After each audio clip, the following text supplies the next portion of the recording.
Και ο κύριος Πουλτσάκης ήρθε στο κτίριο, στο στούντιο. Elvis, get the building, not left the building, που λένε οι Αμερικάνοι. Κύριε Πουλτσάκη, καλημέρα. Καλημέρα σας. 20 ευρώ πρόστιμο για κάθε λεπτό που καθυστέρησε. Δεν μπορώ να το σηκώσω ένα τέτοιο μεγάλο πρόστιμο τότε. 400 ευρώ είναι. Πώς εξελίσσεται ο εκλογικός αγών? Επίμονα, έντονα, δύσκολα, αλλά με μια πολύ ωραία πορεία, μια πολύ ωραία ομάδα, η οποία έχει ένα και μόνο σκοπό: την ανάδειξη ανθρώπων που θα επανδρώσουν ένα δημιουργικό δημοτικό συμβούλιο. Πρώτο ταξίδι προεκλογικό, φαντάζομαι. Αναφορικά με τα κοινά του. Αναφορικά με τα κοινά, αν συμπεριλάβω και τις εσωκομματικές εκλογές που έλαβαν χώρα. Αυτό είναι της πόλης. Οι εσωκομματικές της πόλης, ναι. Είναι η πρώτη φορά που κατέρχομαι ως υποψήφιος δημοτικός σύμβουλος. Και επομένως ζητώ επίσημα πλέον τρόπον τη στήριξη όλων των πολιτών του Δήμου Κιλκής. Τι σε έκανε να σκοθείς από τον καναπέ εντός εισαγωγικών για να πεις ρε αδερφέ, θα κατέβω? Νομίζω η πορεία μου μέχρι στιγμής έχει δείξει ότι δεν είμαι, και δεν το λέω από έπαρση, ένας από τους ανθρώπους του καναπέ. Μ' αρέσει πάρα πολύ να ασχολούμαι με τα αυτοδιοικητικά, με τα κοινά, και προσπαθώ σε αυτή την πορεία την οποία κάνω την αυτοδιοικητική να εμπνεύσω και άλλους ανθρώπους να δώσουν το δικό τους στίγμα σε αυτό το κομμάτι. Φυσικά δεν είναι και κάτι, δεν είναι μια εύκολη απόφαση. Ξεκινάει ως εύκολη απόφαση, αλλά μετά μετουσιώνεται σε κάτι πάρα πολύ δύσκολο.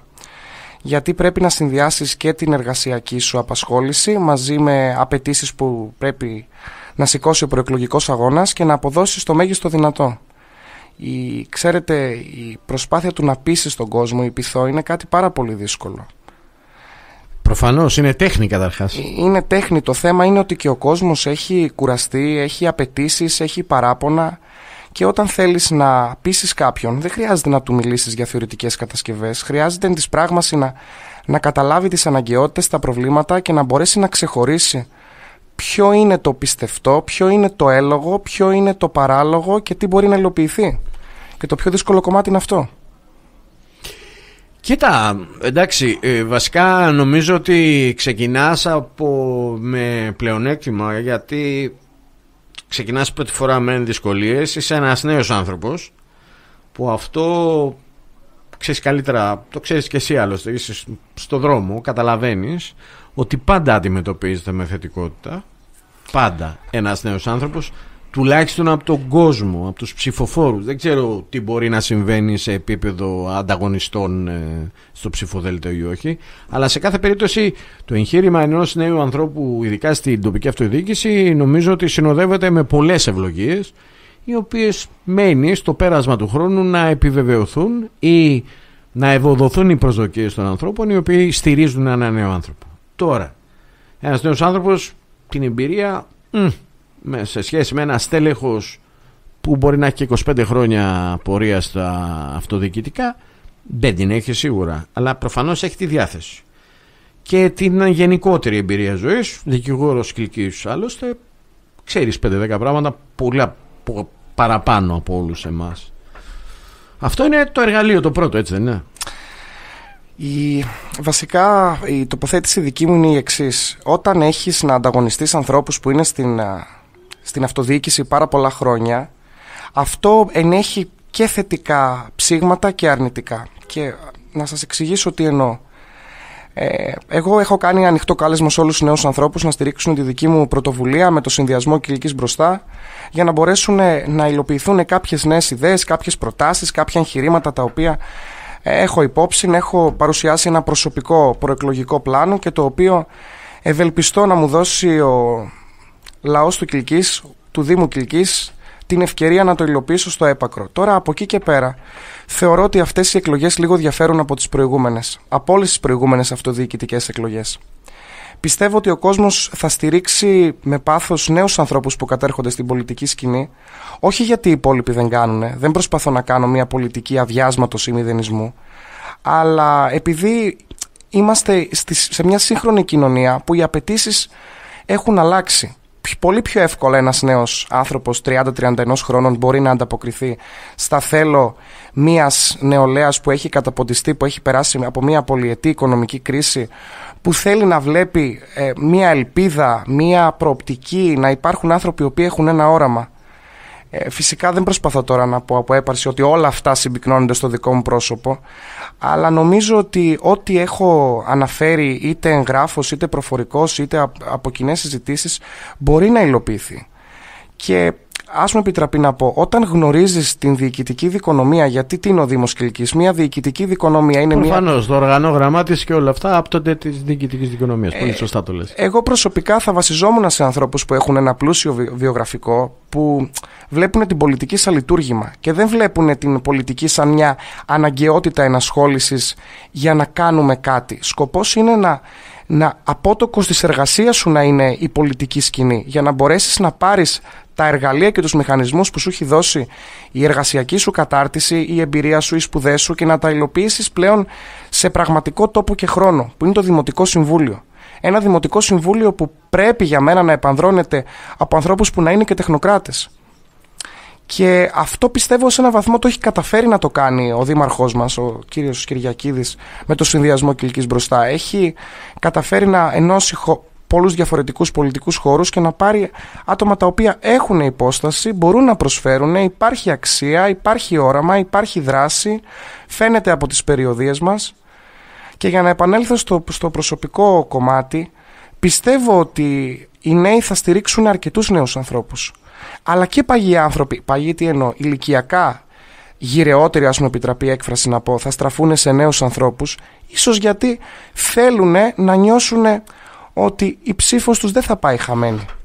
Κοιτάξτε να δεις, η στροφή στη νεότητα είναι ίδιων των κοινωνιών, το ξέρεις πολύ καλύτερα. Το ξέρεις επίσης καλά, γιατί δώσε το Θεό, έχεις διαβάσει 5-10 βιβλία κι εσύ.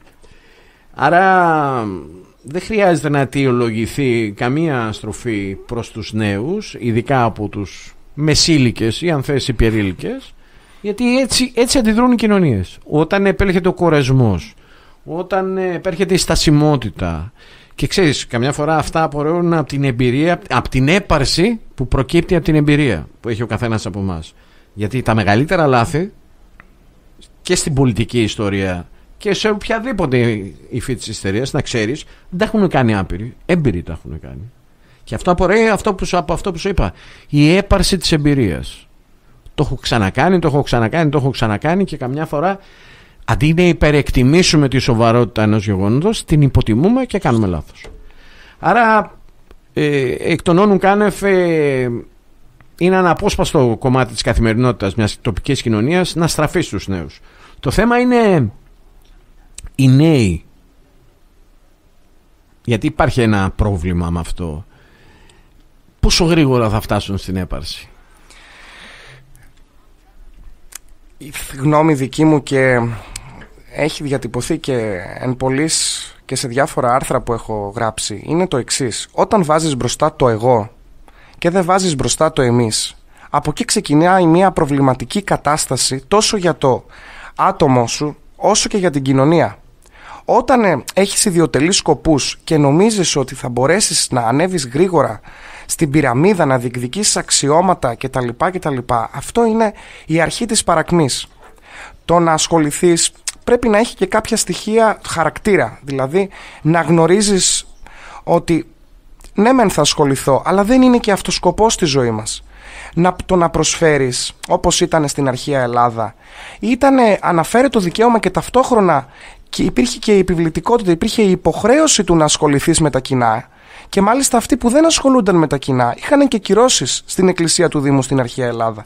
Δηλαδή πρέπει λίγο να δούμε ότι αυτός ο οποίος θέλει να ασχοληθεί, υπάρχουν άνθρωποι που δεν έχουν δεν το έχουν αυτό σκοπό ζωής, να κάνουν την αυτοδιοίκηση επάγγελμα ή να ασχοληθούν σε αυτό σε μόνιμη βάση. Φυσικά και θα ασχοληθείς και φυσικά πρέπει να δώσεις τον εαυτό σου για αυτό το πράγμα. Αλλά πώς να το κάνεις?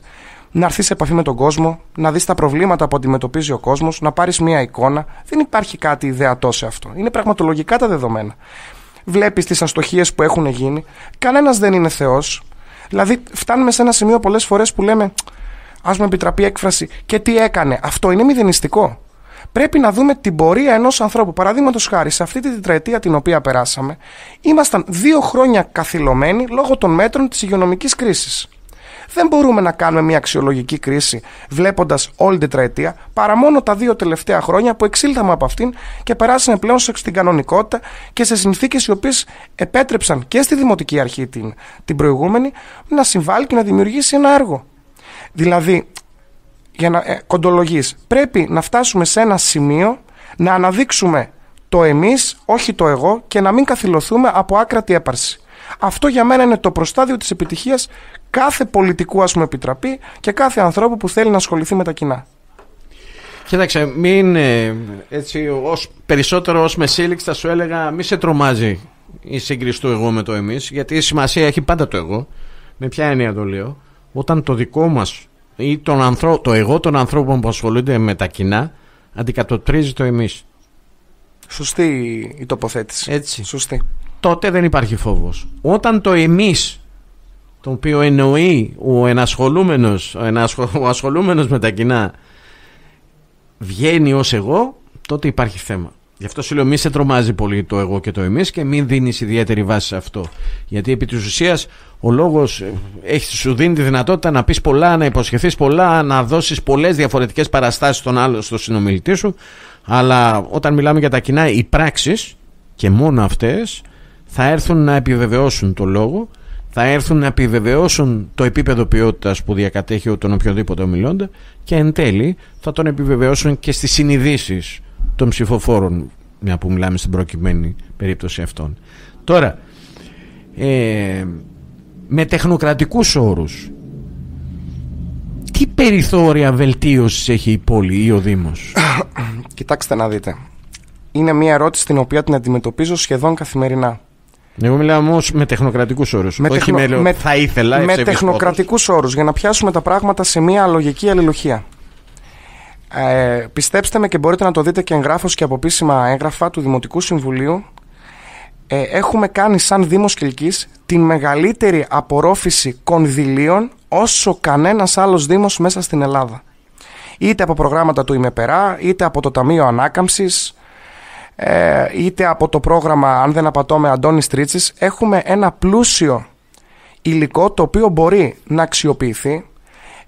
Ήδη έχουν ξεκινήσει κάποια έργα τα οποία δεν έχουν αποτυπωθεί ακόμα εν της πράγμας, όπως παραδείγματος χάρη η αλλαγή στη Δημοτική Ενότητα Πικρολίμνης και σε άλλες δημοτικές ενότητες των σωλήνων αμοιάντου με πολυεθυλένιο και κάποιες τομές οι οποίες έπρεπε να γίνουν, όπως είναι και για εμάς τους δικηγόρους, ας πούμε, που επιτραπεί να πω, η δημιουργία του δικαστικού μεγάρου που είναι χρόνιο αίτημα κτλ. Θα μου πει κάποιος, καλά, στο χρόνο αυτών των 4 χρόνων γιατί να υπάρχουν στο διάστημα αυτό αστοχίες, προβλήματα, παραβλέψεις? Γιατί έτσι είναι η τοπική αυτοδιοίκηση, είναι η απάντηση.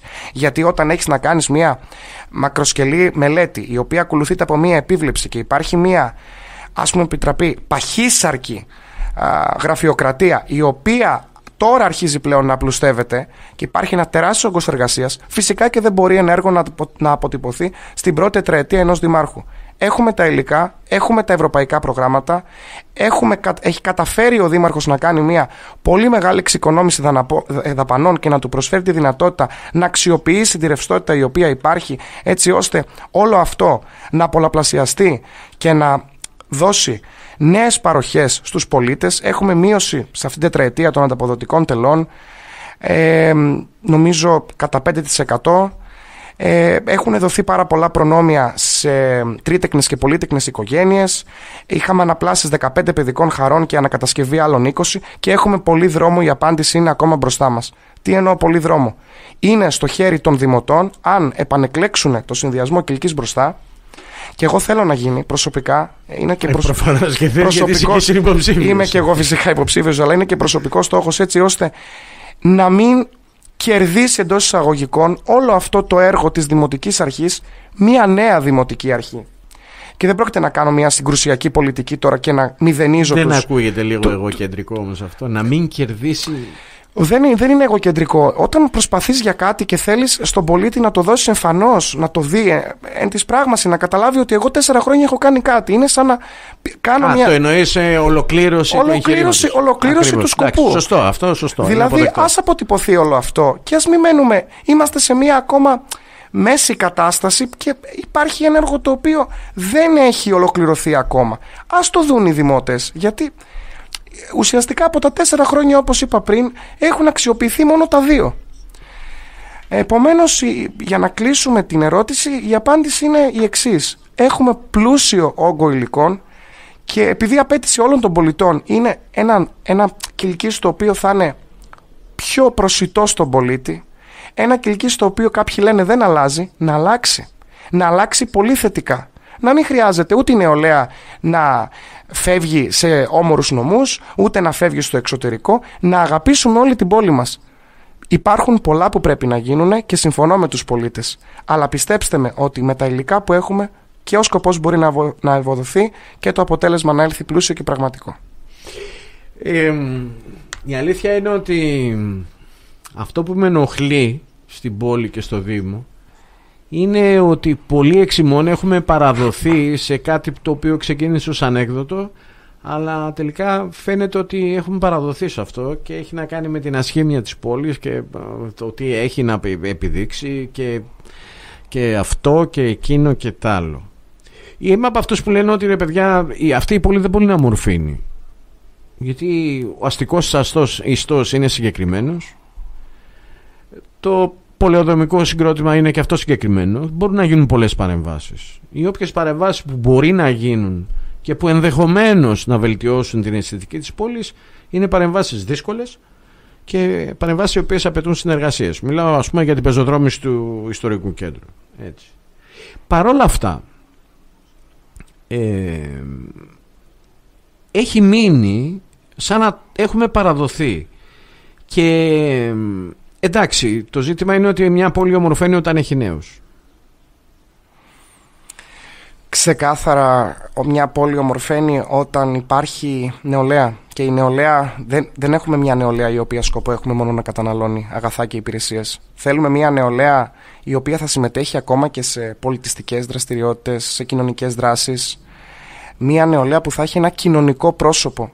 Για μένα αυτό που εκλείπει αυτή τη στιγμή από το Κιλκής είναι η κοινωνικότητα, με την καλή έννοια της κοινωνικότητας. Το οποίο και αυτό έχει προγραμματιστεί σε ένα βαθμό. Υπήρχε μια επιθετική πολιτική στο κομμάτι των πολιτιστικών δραστηριοτήτων και ευελπιστώ ότι θα συνεχίσει και σε έναν βαθμό είμαι και σίγουρος ότι θα συνεχίσει στον ίδιο έντονο βαθμό. Το θέμα όμως είναι όταν συζητάμε για την πόλη του Κιλκής και λέμε δεν έχουμε κάτι έντονο, έχουμε μια πλούσια βλάστηση την οποία οφείλουμε να συντηρήσουμε. Υπήρξαν παρεμβάσεις οι οποίες έγιναν στο κομμάτι της δεντροφύτευσης ή της φύτευσης κάποιων λουλουδιών, έτσι ώστε να υπάρχει μια όμορφη εικόνα για τον επισκέπτη ή για τον Κιλκισιώτη ο οποίος εισέρχεται ή εξέρχεται από την πόλη του Κιλκής ή πηγαίνει στις διάφορες διοικητικές και δημοτικές αρχές.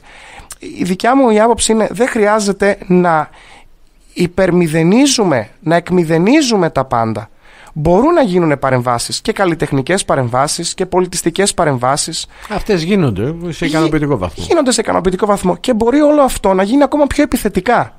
Να αξιοποιηθούν διάφοροι χώροι. Έχουμε αρχαιολογικούς χώρους, έχουμε πολιτιστικές δραστηριότητες. Είχαμε το κουκλοθέατρο το οποίο θεσμοθετήθηκε από το 2021 και πήγε σε όλα τα χωριά μας με αποτέλεσμα πάρα πολλά παιδιά να έχουν τη δυνατότητα να παραμείνουν στο χώρο τους και να έχουν μια ωραία δραστηριότητα κατά τις απογευματινές ώρες με την παρουσία των γονέων τους. Δηλαδή, ας αφήσουμε λίγο αυτό το απόλυτο.